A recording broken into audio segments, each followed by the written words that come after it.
Innal hamdalillah nahmaduhu wa nasta'inuhu wa nastaghfiruh wa na'udzu billahi min shururi anfusina wa min sayyiati a'malina.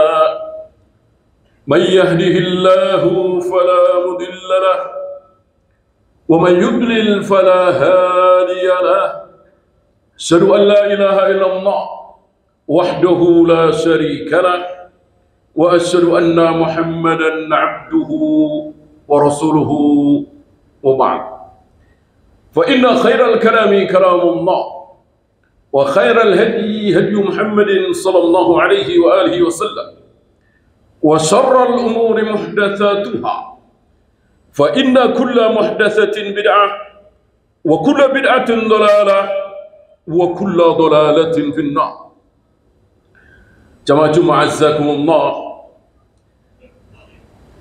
Hari-hari seperti ini, tanggal 16 Agustus, 17 Agustus, 18 Agustus, 19 Agustus, masih ada sebagian saudara-saudara kita yang meratapi nasib, meratapi 7 kata.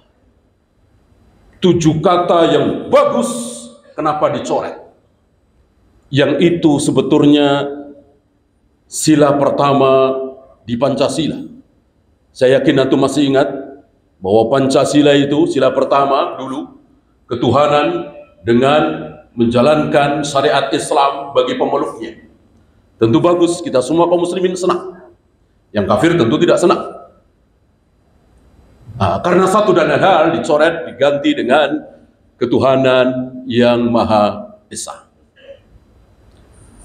Sebagian saudara-saudara kita membahas ini berkepanjangan, meratapi kenapa dicoret, kenapa diganti, dan seterusnya dan seterusnya. Coba kalau nggak usah dicoret, kan jadilah kita negara Islam dan seterusnya. Sebetulnya tidak penting. Indonesia ini mau dibikin judul apa?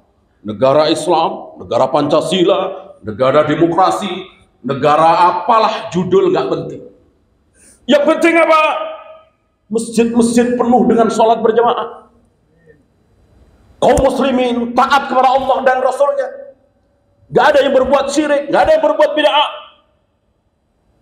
Dukun-dukun tidak laku. Kaum muslimin jujur dalam berdagang. Sekilo, betul-betul sekilo, bukan 9 dan seterusnya dan seterusnya. Buat apa judul? Ketika Nabi SAW berkuasa penuh di Madinah, 3 duri hilang dari Madinah.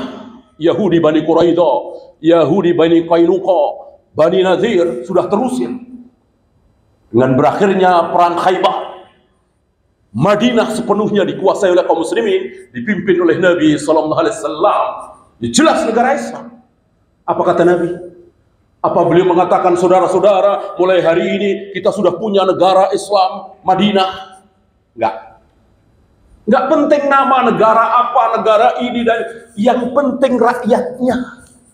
Buat apa negara Islam Indonesia tetapi pengamalan penuh dengan syirik dan bid'ah?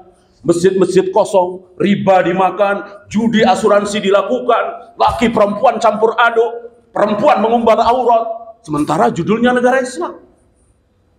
Seperti negara sana, Republik Islam Iran. Antum tahu isinya bagaimana? Penuh dengan syirik. Kalau kita semua akan memanggil-manggil Allah, labbaik Allah, labbaik Allah.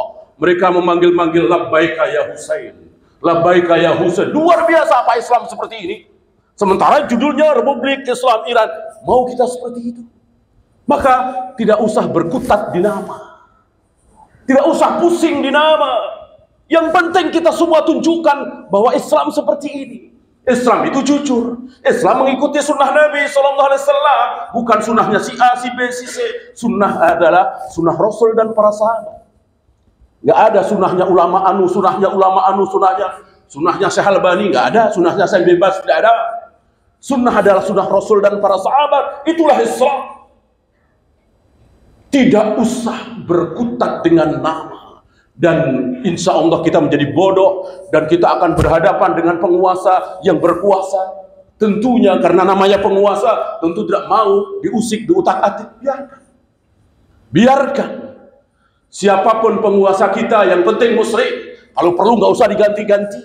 Ngapain diganti seperti itu lagi? Diganti seperti itu. Yang perlu diganti justru bukan pemimpin kita, tapi kita semua. Mari kita ganti diri kita. Yang biasa subuh kesiangan, ganti. Sholat subuh berjamaah di masjid. Yang biasa masih leha-leha, asik rapat, ketika adzan berkumandang, ganti. Rubah diri kita.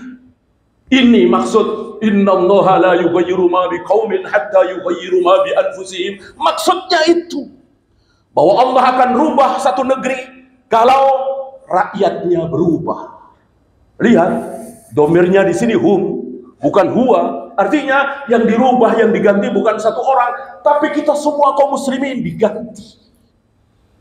Kalau pemimpin diganti lagi, mana penggantian bukan butuh 1 juta, 2 juta, triliunan.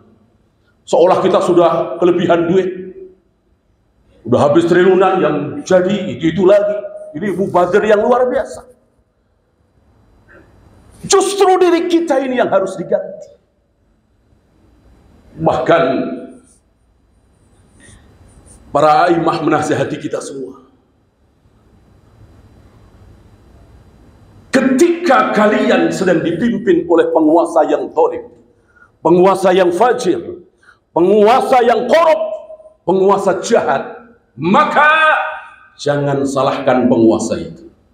Salahkan diri kalian. Luar biasa ini. Luar biasa ini. Nggak nyampe otak kita, tapi para ulama luar biasa. Karena para ulama pakai Al-Quran dan Sunnah. Mereka lebih paham dari kita semua. Ulama Ahlus Sunnah. Abdul Aziz Al-Hanafi salah satunya yang meneriakkan diri bahwa ketika kita dipimpin punya pemimpin yang buruk, kita disuruh bertaubat. Berarti kita semua ini buruk. Tidak mungkin Allah akan memberikan pemimpin yang korup, nggak mungkin. Kecuali rakyatnya dulu yang korup. Tidak mungkin Allah akan memberikan pemimpin yang adil, nggak mungkin. Kecuali kita dulu rakyat adil. Tidak mungkin kita diberikan pemimpin Ahlus Sunnah, nggak mungkin. Kecuali kita dulu Ahlus Sunnah. Pemimpin itu merupakan gambaran dari rakyat. Oleh karena itu ketika Ali bin Abi Thalib dikritisi oleh sebagian orang-orang Khawarij, kenapa kepemimpinan Anda tidak sebaik Abu Bakar dan Umar? Dengan mudah beliau menjawab, kalau kalian ingin punya pemimpin sebaik Abu Bakar dan Umar, mudah. Kun rijala Abi Bakrin wa Umar. Jadilah kalian rakyat seperti rakyat di zaman Abu Bakar dan Umar. Kenapa Allah pilih Abu Bakar dan Umar, manusia termulia di muka bumi ini dalam Islam? Karena yang jadi rakyat adalah Utsman, Ali, Zubair, Tolha, Aisyah, Abu Hurairah, manusia-manusia mulia. Maka jika kita ingin mempunyai pemimpin yang baik, yang adil, yang jujur, yang amanah, kita dulu mestinya yang jujur, yang amanah dan seterusnya. Lihat diri kita kayak apa? Sudah jujur? Sudah amanah? Sudah taat kepada Allah dan Rasulnya? Sudah menjauhi syirik dan bid'ah? Kalau belum, jangan kritisi diri kita. Aqulu qawli hadza astaghfirullah li wa lakum.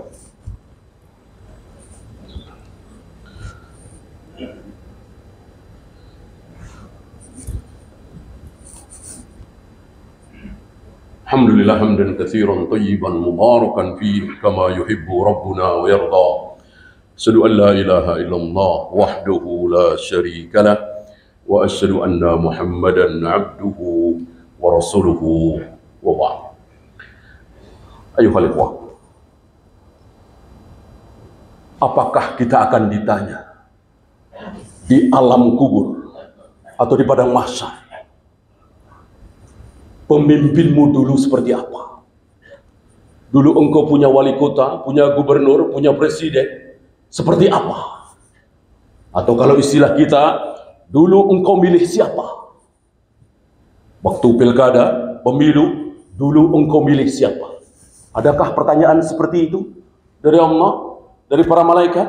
Tidak ada sama sekali. Tidak ada sama sekali. Artinya kita tidak bertanggung jawab. Siapapun pemimpin kita, sebobrok apapun, sejahat apapun, kita tidak bertanggung jawab. Justru yang akan ditanyakan oleh Allah kepada kita, siapa? Siapa kita? Qu anfusakum wa ahlikum nar. Anak istri kita. Anak kita enggak pada sholat, istri kita enggak pakai jilbab, kita akan ditanya pertama kali. Disinilah iblis telah menipu kita.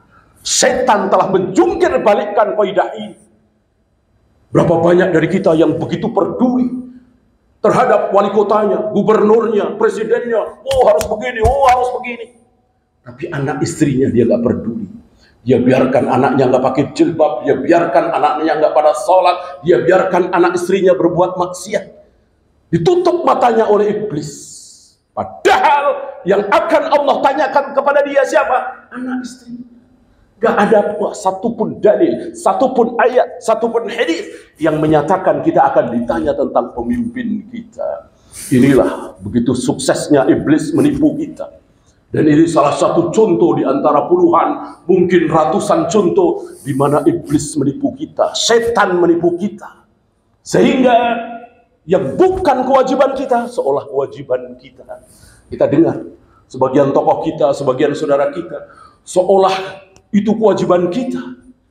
Bagaimana aparat, bagaimana pejabat, bagaimana wali kota kita seolah kita ikut wajib. Tidak sama sekali. Sekali lagi, kewajiban kita adalah terhadap anak istri kita dan siapa yang menjadi bawahan kita jika antum punya bawahan. Kalau tidak, cukup anak istri. Allahumma salli ala Muhammad wa ala ali Muhammad kama sallaita ala Ibrahim wa ala ali Ibrahim innaka Hamidum Majid.